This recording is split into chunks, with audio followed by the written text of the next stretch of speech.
Naniniwala tayo doon sa kasabihan na habang may buhay, may Pag-asa. habang may buhay, may Pag-asa. habang may buhay, may Pag-asa.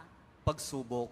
Dahil tayo katiwala ng Diyos, binibigyan din niya tayo ng iba't ibang klase ng pagsubok. Kaya po doon sa pagsubok na yon, saka pa lang natin mauunawaan na talagang ang ating buhay ay mayroong, habang may buhay mayroong, Pagsubok. habang may buhay may Pagsubok. pagbangon.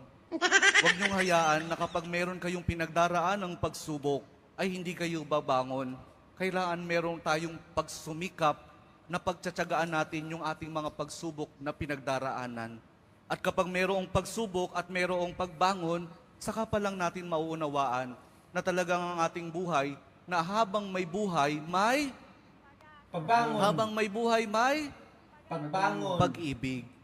Ang pag-ibig na nagmumula kay Jesus lamang sa ating mahal na poong Jesus Nazareno. Dahil doon,